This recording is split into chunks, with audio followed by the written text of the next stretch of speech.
je suis super contente de vous retrouver pour notre première vidéo de 2018. J'espère que vous avez passé un très bon réveillon de la Saint-Sylvestre. J'espère que votre soirée s'est très bien passée, qu'il n'y a pas eu d'encombre, que vous avez fêté l'arrivée de 2018 comme il se doit, entouré de ceux que vous aimez et que vous avez bien festoyé.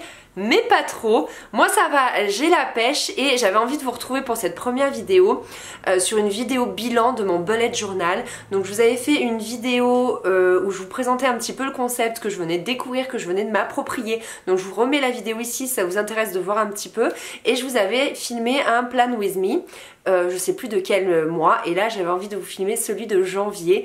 C'est une vidéo que vous m'avez pas mal demandé, vous m'avez demandé un petit peu que je vous fasse le bilan, savoir si je m'en servais toujours. Je reçois souvent des messages sur Instagram ou Snapchat, savoir si j'utilise toujours le bullet journal ou si c'était juste une espèce de mode qui est passée par moi, mais pas du tout. Sachez que je l'utilise encore.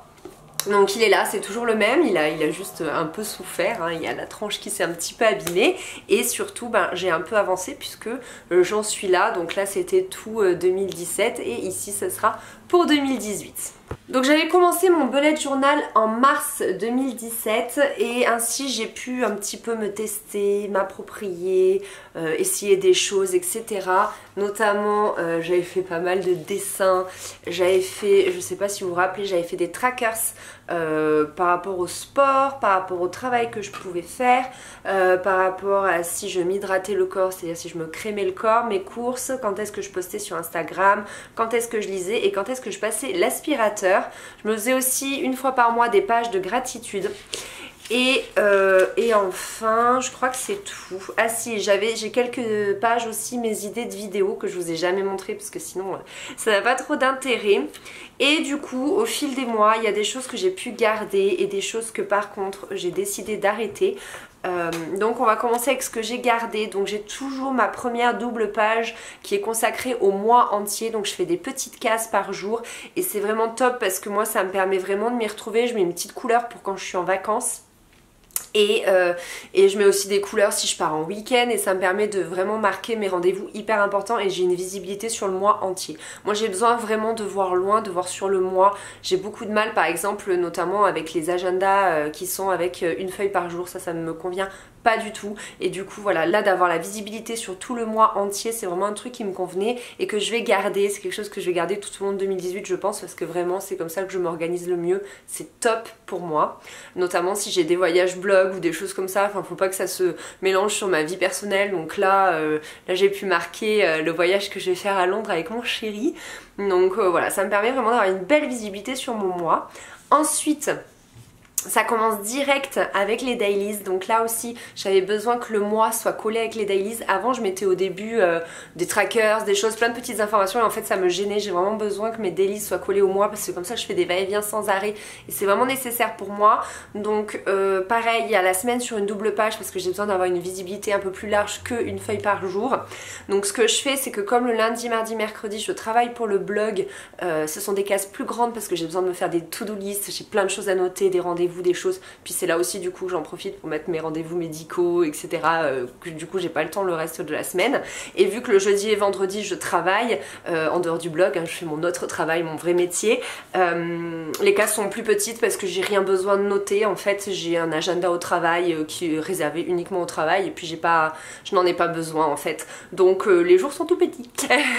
Jeudi, vendredi c'est tout petit, samedi, dimanche c'est relativement petit également parce que j'ai pas grand chose à noter à part si je vais partir en week-end ou si j'ai une soirée avec des amis, etc. Mais en tout cas rien qui soit de l'ordre d'une to-do list ou quelque chose comme ça. Et ensuite j'ai toujours une partie en bas qui reste vide. C'est un peu une partie ressource que je peux du coup soit utiliser s'il y a un jour qui est déjà trop rempli et que du coup j'ai encore besoin de noter quelques petits trucs, soit pour je sais pas des idées de vidéos ou alors des fois vous savez quand je prépare mes vidéos favoris je me liste un petit peu les produits dont j'aimerais vous parler, je les liste 2 à 3 semaines à l'avance comme ça je les oublie pas. Donc par exemple voilà c'est un endroit que j'utilise et qui me sert bien. Ensuite à la fin de ces dailies, donc à la fin de toutes les semaines, je me suis mis toujours 2 mois d'affilée. Donc là pour décembre j'avais fait décembre, janvier à côté, donc le prochain ce sera février, mars à côté.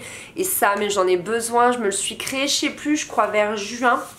un truc comme ça, ou peut-être à septembre à la rentrée quand j'ai commencé à être à mi-temps sur mon blog. C'est vraiment nécessaire pour moi parce que ça me permet d'avoir une visibilité du coup sur 2 mois et de pouvoir un petit peu programmer mes vidéos, mes idées d'articles, etc. Donc j'écris souvent au crayon à papier et ensuite quand je suis sûre ou quand elle est filmée je gomme et j'ai un code couleur, donc c'est du violet pour les vidéos et du rose pour le blog. Et en fait ça me permet aussi de pas publier le même jour une vidéo et un article, sauf si c'est la même chose, sauf si c'est en lien, ça m'arrive de le faire, mais si c'est des choses différentes je le fais pas parce que vous ça vous perd, enfin il y a trop de contenu à voir en une même journée, selon moi c'est pas très judicieux.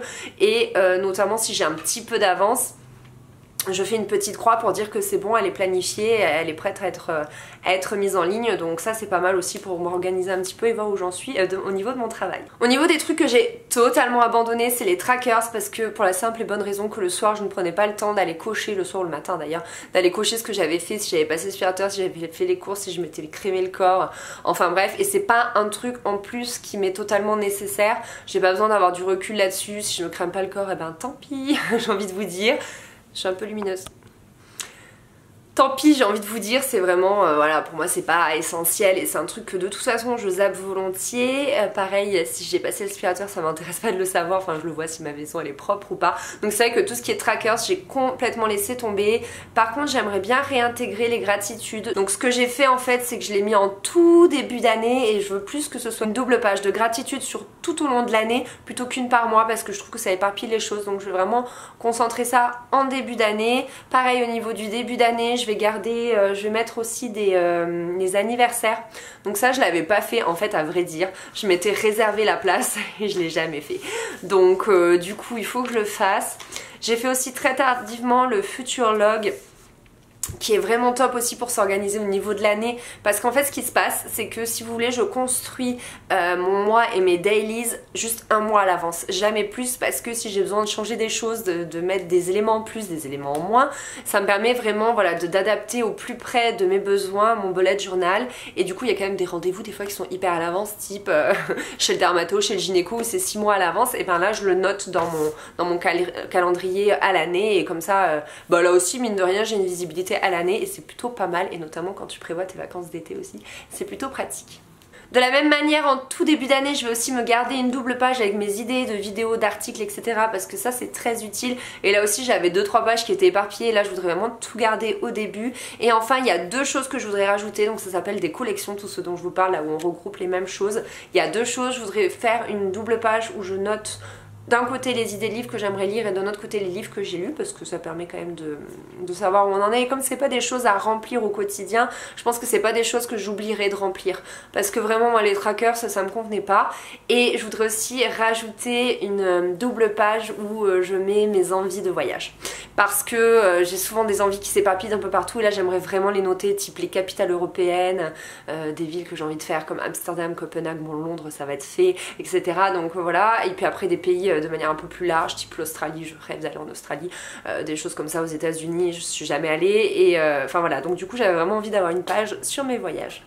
En d'autres termes, en 2017, le bullet journal c'est vraiment devenu pour moi un essentiel. Franchement, je peux plus m'en passer, je peux plus revenir à un agenda classique, parce que comme je vous le disais dans ma toute première vidéo, c'est que ça me permet aussi de m'organiser en dehors des écrans. Moi personnellement, j'aime pas du tout tout ce qui est agenda électronique, tout ce qui est sur le téléphone, tout ce qui est truc partagé, machin, c'est pas du tout mon truc. Je trouve que je suis suffisamment au quotidien sur les écrans, et là de retourner sur du papier, c'est vraiment hyper important pour moi. Et puis j'aime trop le moment où je construis mes petits délices, mes mois et tout, c'est vraiment un truc que j'adore. Je suis trop fan de ça. De toute façon moi je suis une grande fan de papeterie, donc le fait d'avoir un carnet, d'avoir quelque chose en dur comme ça, c'est vraiment un truc que j'adore. Donc du coup voilà, je ne regrette pas du tout. Pour moi le bullet journal il est encore d'actualité en 2018, et peut-être je peux vous faire un bilan fin 2018 si jamais ça vous intéresse. Je peux un peu vous dire comment, parce qu'à mon avis je peux un peu vous dire comment comment il a évolué, parce qu'à mon avis il va continuer d'évoluer, je pense que mes besoins vont changer, etc. Et du coup lui il va changer avec moi et c'est ça qui me plaît, parce qu'un agenda vraiment ça me bloquait trop dans des cases et là c'est moi qui crée et c'est top, franchement j'en suis fan. Ah, et petit dernier détail dont j'ai oublié de vous parler, il y a un truc que j'ai totalement lâché, c'est les illustrations, mais ça je le savais. Je savais que, vous savez, comme la bonne élève qui au début quand elle a son cahier tout neuf en septembre elle écrit trop bien et qu'à la fin de l'année c'est dégueulasse, et ben là c'est un peu ça, c'est à dire qu'au début j'étais trop fan, je faisais des couleurs de ouf et tout, machin, je m'étais trop appliquée, et autant là le code couleur il sert que pour il sert que pour les rendez-vous. En fait j'ai du rouge pour les rendez-vous et tout le reste c'est du noir, voilà c'est tout. Donc et le code couleur pour YouTube et le blog, c'est tout. Mais sinon j'ai totalement arrêté tout ce qui était illustration, petits dessins et trucs tout mignons. Voilà tout le monde, cette vidéo est terminée, n'hésitez pas à me poser des questions si vous en avez d'autres que je n'aurais pas abordées dans cette vidéo. Je serais curieuse de savoir vous de quoi vous vous servez, est-ce que vous êtes plutôt agenda, est-ce que vous êtes plutôt bullet journal, est-ce que vous êtes plutôt aussi agenda électronique. Je sais que par exemple ma mère, truc de fou, truc de fou, elle a pas d'agenda. Tout est dans sa tête et éventuellement elle a un espèce de grand calendrier, vous savez, qu'on vous donne en début d'année où elle note les rendez-vous type justement gynéco, tout ça, mais sinon elle a pas d'agenda. Moi j'en serais incapable. J'ai besoin d'avoir ça et c'est vrai que ça m'a surtout permis de plus avoir de post-it partout sur mon bureau, j'en ai plus, tout est là-dedans. Et ça, les gars, ça m'a changé la vie réellement. Je trouve que je m'organise mieux depuis que je l'ai et c'est trop cool. Voilà, bon je vous dis à très bientôt, je vous fais des gros bisous, bye.